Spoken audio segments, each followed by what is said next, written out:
राष्ट्रवादीचे मंत्री नवाब मलिक यांनी देशविरोधी लोकांशी व्यवहार करण्याचे कारण काय? भाजपा नेते देवेंद्र फडणवीस यांचा रोखठोक सवाल। मुळातच हा संपूर्ण प्रकार अत्यंत गंभीर आहे। आपल्याला कल्पना असेल की एनआयएने आणि ईडीने काही ऑपरेशन्स मध्यंतरीच्या काळात केले आणि या एनआयएच्या ऑपरेशन्समध्ये त्यांना एक मोठी लिंक मिळाली की कशा प्रकारे दाऊद भारतामध्ये रिअल इस्टेटच्या माध्यमातून टेरर फंडिंग करतोय आणि कशा प्रकारे हे रिअल इस्टेटचे व्यवहार हे मनी लॉन्ड्रिंगच्या माध्यमातून होत आहेत आणि या संदर्भात जवळजवळ 9 ठिकाणी ईडीने सर्च केला।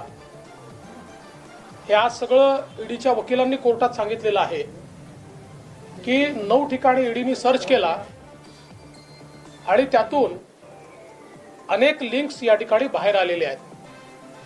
त्यातलंच एक प्रकरण हे मंत्री नवाब मलिक यांच्याशी संबंधित आहे।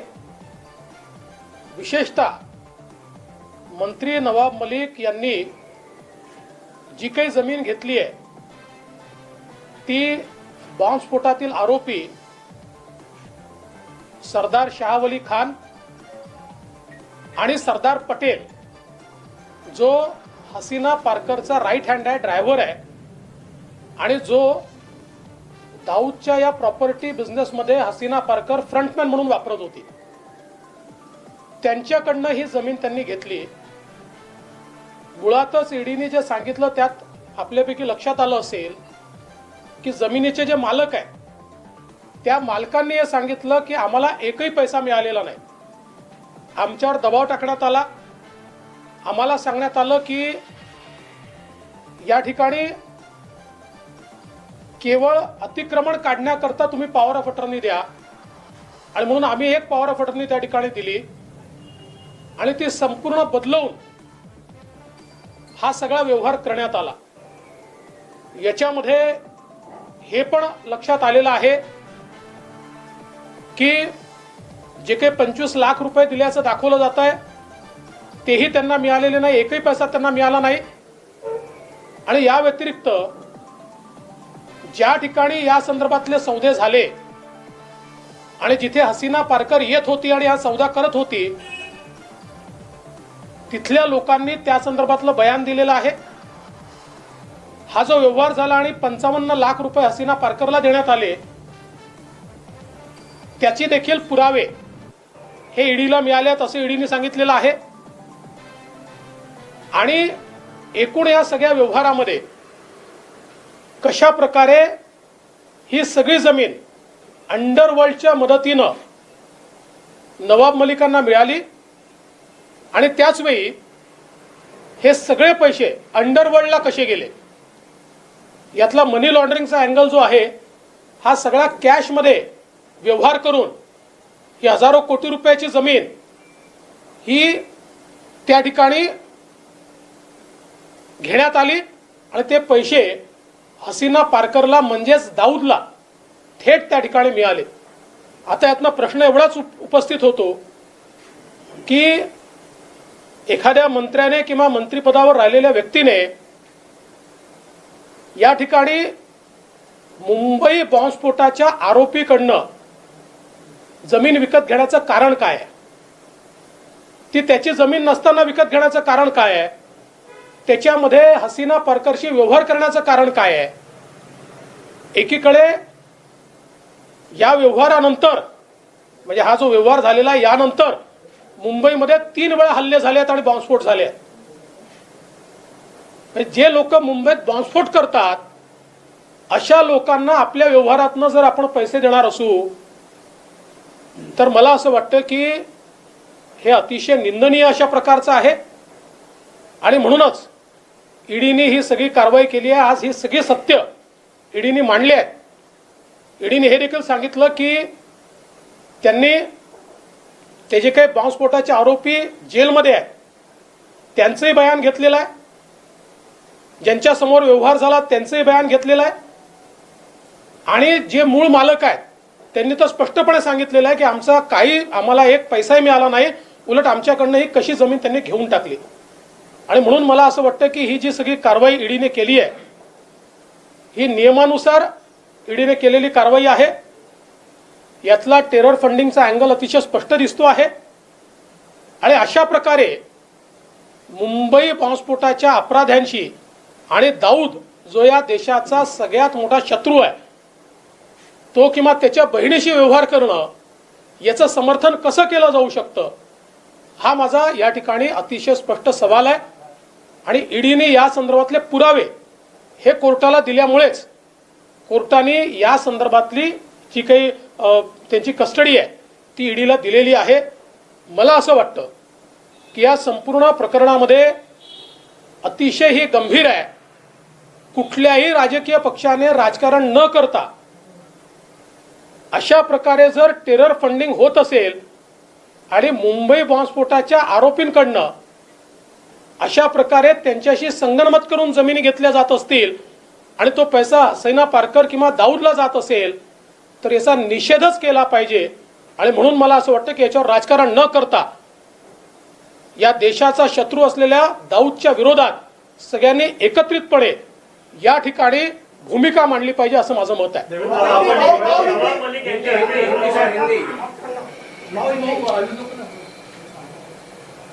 महाराष्ट्र के मंत्री श्रीमान नवाब मलिक जी पर जो कार्रवाई आज हुई है इसमें ईडी ने कोर्ट में पूरी सत्यता उसके सामने रखी है. ये करोड़ों रुपए की जमीन, सैकड़ों करोड़ या हजार करोड़ रुपए की जमीन किस प्रकार से अंडरवर्ल्ड के माध्यम से नवाब मलिक इन्होंने खरीदी इसका सारा कच्चा चिट्ठा सामने आया है. विशेष रूप से जिनकी जमीन थी उस महिला ने बयान देकर ईडी को यह बताया कि उनको इसमें एक भी पैसा नहीं दिया गया. उल्टा उनको यह कहा गया था कि अतिक्रमण निकालने के लिए एक पावर ऑफ अटर्नी दीजिए और उसके बाद उनको डराया धमकाया गया और एक अलग पावर ऑफ अटर्नी तैयार करके उनसे जमीन हथियाई गई. इसमें महत्व का मुद्दा यह है कि यह जमीन जो ली गई है, जिन्होंने इस जमीन को हथियाया और वो पावर ऑफ अटर्नी के माध्यम से अपना नाम उस पर क्रिएट किया, वो एक शाह वली खान है जो मुंबई बम विस्फोट के आरोप में जेल में है और उनको उम्र कैद की सजा हुई है. दूसरे सलीम पटेल है जो हसीना पारकर के फ्रंटमैन थे और उनके नाम से दाऊद इब्राहिम जो इस देश का दुश्मन है वो इस प्रकार से मुंबई में जमीनों के व्यवहार करके उसके माध्यम से मनी लॉन्ड्रिंग करके टेरर फंडिंग करता था. और इस मामले में जब कुछ लिंक्स ये एनआईए को मिले और ईडी को मिले तो उन्होंने इब्राहिम कास्कर जो दाऊद इब्राहिम का भाई है उसको भी अरेस्ट किया और इन सारे लिंक्स को एस्टैब्लिश करते हुए ये उनके ध्यान में आया. करीब 9 जगह उन्होंने छापे मारे और उसमें से ये सारी चीजें ध्यान में आई जो आज उन्होंने कोर्ट में कही है. इस मामले में ये हजारों करोड़ रुपए की जमीन मात्र 30 लाख रुपए में खरीदी गई, लेकिन वो भी पैसा जमीन के मालिकों को नहीं गया. और ईडी ने यह भी बताया कि इसमें 55 लाख रुपए ये सीधे हसीना पारकर को मिले जो दाऊद की बहन थी और उसका सारा रियल एस्टेट का बिजनेस यहां पर संभाल रही थी. और जहां दिए गए और जिसने दिए इन सब ने उसके बारे में पुख्ता बयान दिया जो आज कोर्ट के सामने भी आया है. तो सवाल ये उठता है कि इस प्रकार से हमारे देश के दुश्मन के साथ व्यवहार करने का कारण क्या है. राज्य के एक मंत्री और उन्होंने ये व्यवहार करने के बाद और ये 55 लाख रुपए देने के बाद आप देखिए उसके बाद में 3 हमले मुंबई पर हुए, बम विस्फोट मुंबई में हुए हैं. तो ये हसीना पारकर को जो पैसा गया किसको गया? ये दाऊद को पैसा गया और ये किस लिए गया? उनकी उन्हीं एक्टिविटीज के लिए गया जिन एक्टिविटीज के तहत इस देश के अंदर उन्होंने बम विस्फोट किए। और ये सारी चीजें कोर्ट के सामने ईडी ने रखी है। इतना ही नहीं तो ईडी ने जेल के अंदर जाकर मुंबई बम विस्फोट के आरोपी का बयान भी लिया है, जिसमें उन्होंने ये सारी बातों को माना है और इंडिपेंडेंट गवाहों ने भी इसकी पुष्टि की है। और इसीलिए शायद ये सारे तथ्य सामने आने के बाद आज ईडी के कोर्ट ने मंत्री श्री नवाब मलिक इनको 3 तारीख तक कस्टडी दी है। ये बहुत संगीन मामला है। देश के दुश्मनों के साथ व्यवहार करने का कारण क्या है? ये कोई राजनीतिक मामला नहीं है।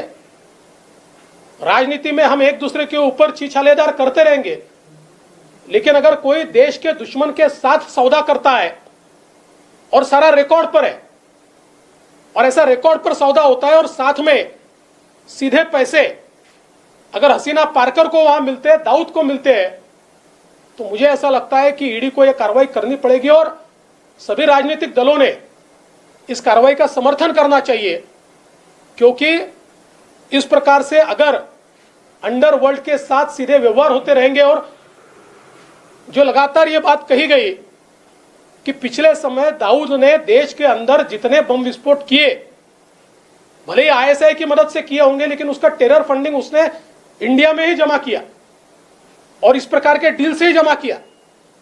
इस प्रकार से अंडरवर्ल्ड के ऊपर और बड़े पैमाने पर उस जमाने में जो व्यवहार जमीनों के किए गए अंडर वैल्यूएशन करके, और उसमें जो ब्लैक मनी दिया गया, वो ब्लैक मनी ये टेरर फंडिंग में इस्तेमाल किया गया।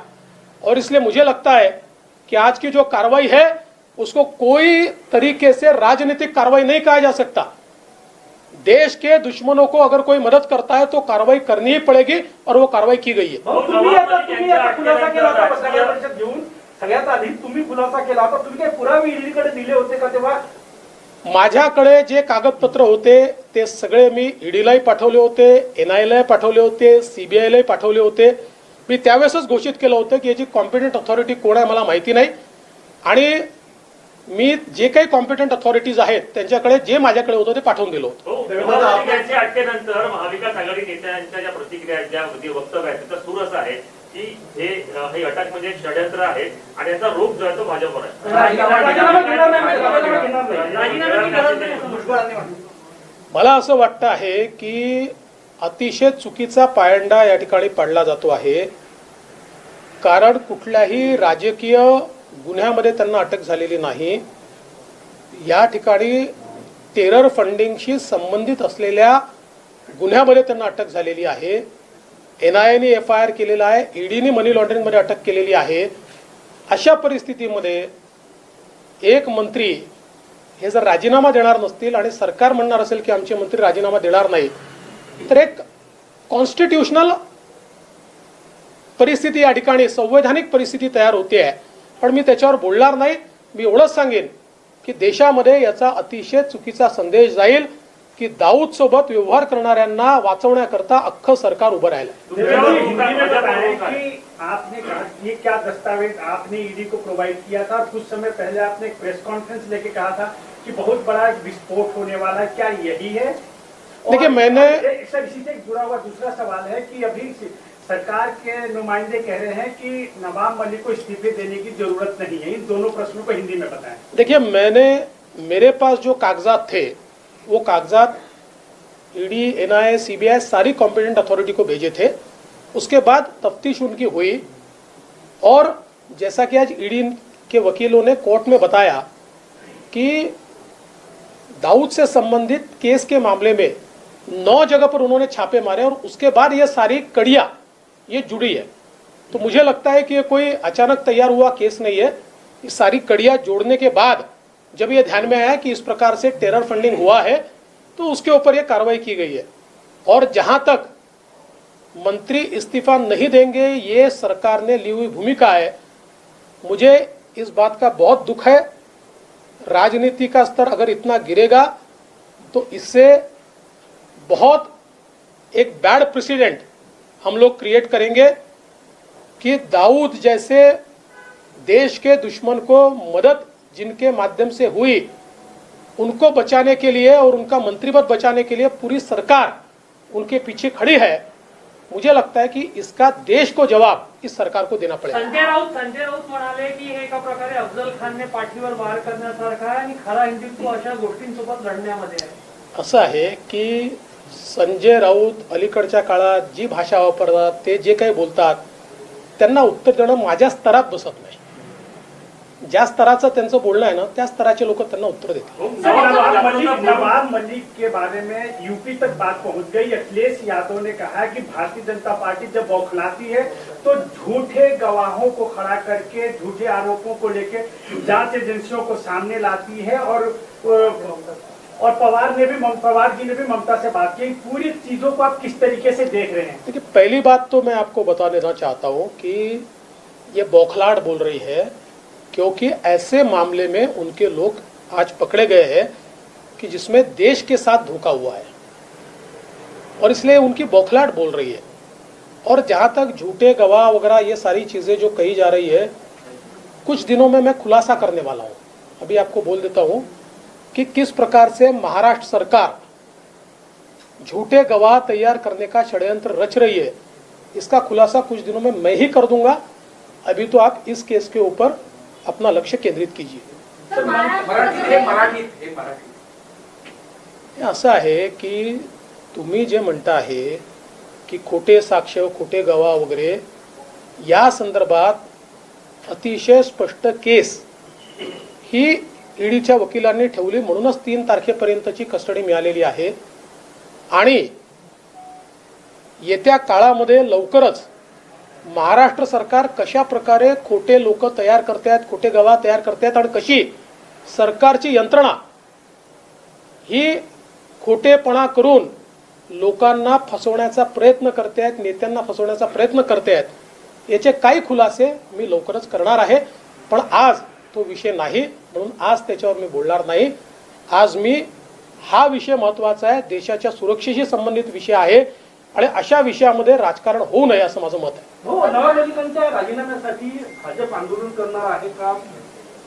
असं आहे की भारतीय जनता पक्षाचं तर मत हे आहे की आम्हाला राजीनामा मागायची वेळच यायला नको। इतका गंभीर आरोप लागल्यानंतर मंत्र्यांनी राजीनामा दिलाच पाहिजे। पण हे नक्कीच आहे की या सरकारचा चेहरा भारतीय जनता पार्टी पूर्णपणे बेनकाब करेल। त्या संदर्भातला भारतीय जनता पक्षाचा जो काही निर्णय असेल तो आमचे अध्यक्ष चंद्रकांत दादा पाटील घोषित करतील।